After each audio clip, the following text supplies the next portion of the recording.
MJF just shot on Mercedes Mone. In this video, I'm going to tell you exactly what he had to say because, in my opinion, you have to hear what he had to say because whether you like her or you don't, you're a fan, you're a hater. Mercedes Mone, she is one of the highest paid talents in all Elite Wrestling. In fact, she is reportedly the highest paid female star in all of women's wrestling. And MJF, he's also one of, if not the most paid stars that AEW has. Tony Khan, whether you agree with his booking philosophy, which I do not, although I do consider myself an AEW fan and someone who has actually bought a ticket to an AEW show, two of which when they came here to Tulsa for a Dynamite earlier this year, I look at Tony Khan as someone who is willing to invest in his promotion, a guy that is willing to pay talent what he thinks they deserve or have earned. MJF has been paid handsomely. MJF has brought in interest. He gets people talking, and he did so yet again when he spoke about Mercedes Mone. On the flip side, Mone, she gets people talking. Now, I've been high on Mone for years now, especially when she left the WWE bubble. She went out on her own, and she's really done a lot of good things. And as we head into All In, obviously MJF defending the international, aka the American title as he's deemed it, against Will Ospreay in a rematch from a few weeks ago in a banger on Dynamite. On the flip side, Mercedes Mone, they did not waste any time in terms of getting her a notable program with Britt Baker. Mone slated to defend the TBS Championship against Britt Baker at All In. Two key matches on the card. And I understand that Swerve Strickland defending the world title against Bryan Danielson, that may be on the marquee, that may be the main event, but MJF Will Ospreay, I think, is the actual main event. And Mone versus Baker is probably second or third highest in terms of fan interest and buzz coming into this show because they've done a very good job at building it up. MJF, he was recently over in the UK. He did a ton of media, including with WrestleTalk. He had a lot of good sound bites. He talked about how he won the bidding war of 2024. He talked about how he considers Adam Cole dead and that there's no reason for them to go back to a program considering he kicked him in the nuts and he's not stupid enough to fight 7 other guys, aka the Undisputed Kingdom.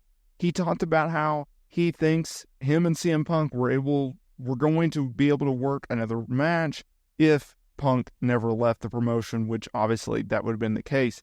He talked about how much money he had, and he also talked about Mercedes Mone, and that's what I want to talk about in this video. So this is what he had to say in regards to Mone while speaking with WrestleTalk.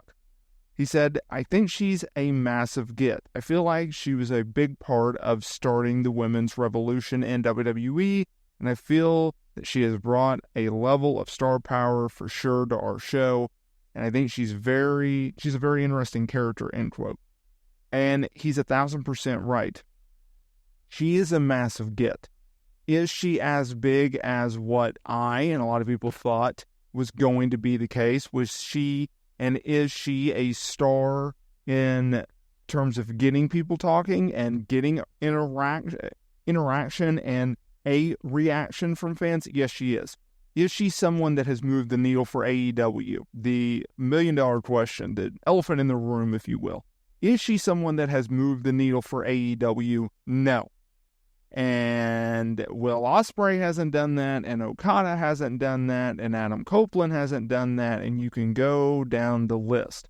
In terms of outside names that have actually moved the needle for AEW, you have to go to CM Punk. If we're looking at someone who has been a pillar of the promotion, who has been with the promotion since its launch in 2019, as someone who continuously moves needles, whether that is tickets, whether that is TV ratings, whether that's social media interaction and engagement, that is currently doing so on a regular basis, week in, week out, well, that's MJF. That is why it was one of, if not the biggest signing in AEW history, not the initial signing of MJF, the unknown MJF, the guy that broke in and made a name for himself in MLW, not that MJF. I'm talking about the 2021 and on MJF, the guy that feuded with Cody Rhodes, the guy that feuded with CM Punk. a guy that had that Wardlow program. 2021 MJF and on is a superstar. He is a megastar. He is AEW's biggest name. And I don't think he gets nearly enough credit for what he's been able to do. And I think he continues to do that for AEW. With Monet, yes, she has a name from WWE. Yes, she went outside of the WWE bubble, left the promotion, walked out with Naomi. Obviously, Naomi went back. There was a ton of interest in Monet from WWE. There was a ton of interest in Monet from AEW and New Japan. Now, obviously, she went first to New Japan. She did her thing, and she had a lot of success there. But she kept doing quick, short deals that I think really, really helped her in the long run. I think if she went straight to AEW, I don't know if she would have been as...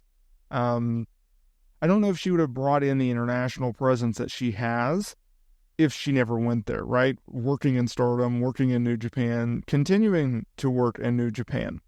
When she made her arrival at AEW, I thought that she was going to be the sport that the women's division needed.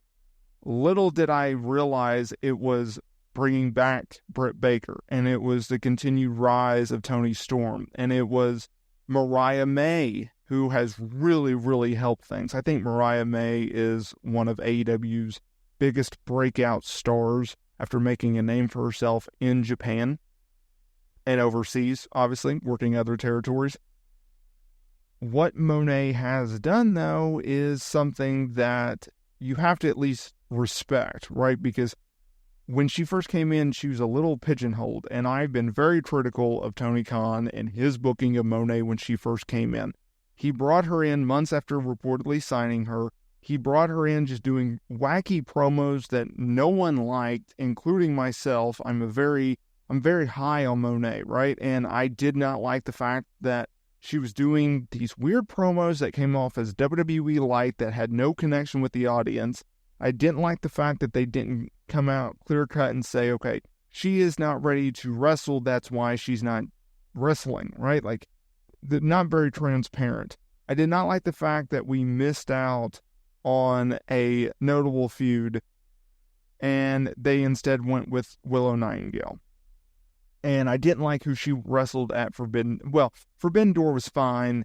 She obviously wrestled Stephanie Valker, and that went okay. But at the end of the day, Monet, MJF, these are names that have made an impact in AEW.